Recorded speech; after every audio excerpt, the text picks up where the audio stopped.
ধীরে ধীরে এগিয়ে আসছেন রানীমা। আর কিছুক্ষণের মাত্র অপেক্ষা, চন্দননগরের সর্বোচ্চ প্রতিমা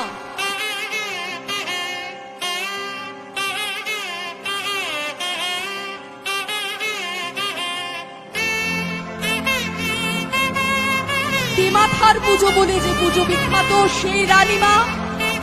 কাউন্টডাউন শুরু। চন্দননগরের সর্বোচ্চ প্রতিমা রানীমা। দেখুন মাথা উঁচু করে রানীমা আসছেন, সবাই মিলে মাথা উঁচু করে দেখবো। দেখুন মাথা উঁচু করে রানীমাকে, রানীমা এগিয়ে আসছেন রানীর মতো সাজে সজ্জিত হয়ে, রানীমা এগিয়ে আসছেন। আমরা সবাই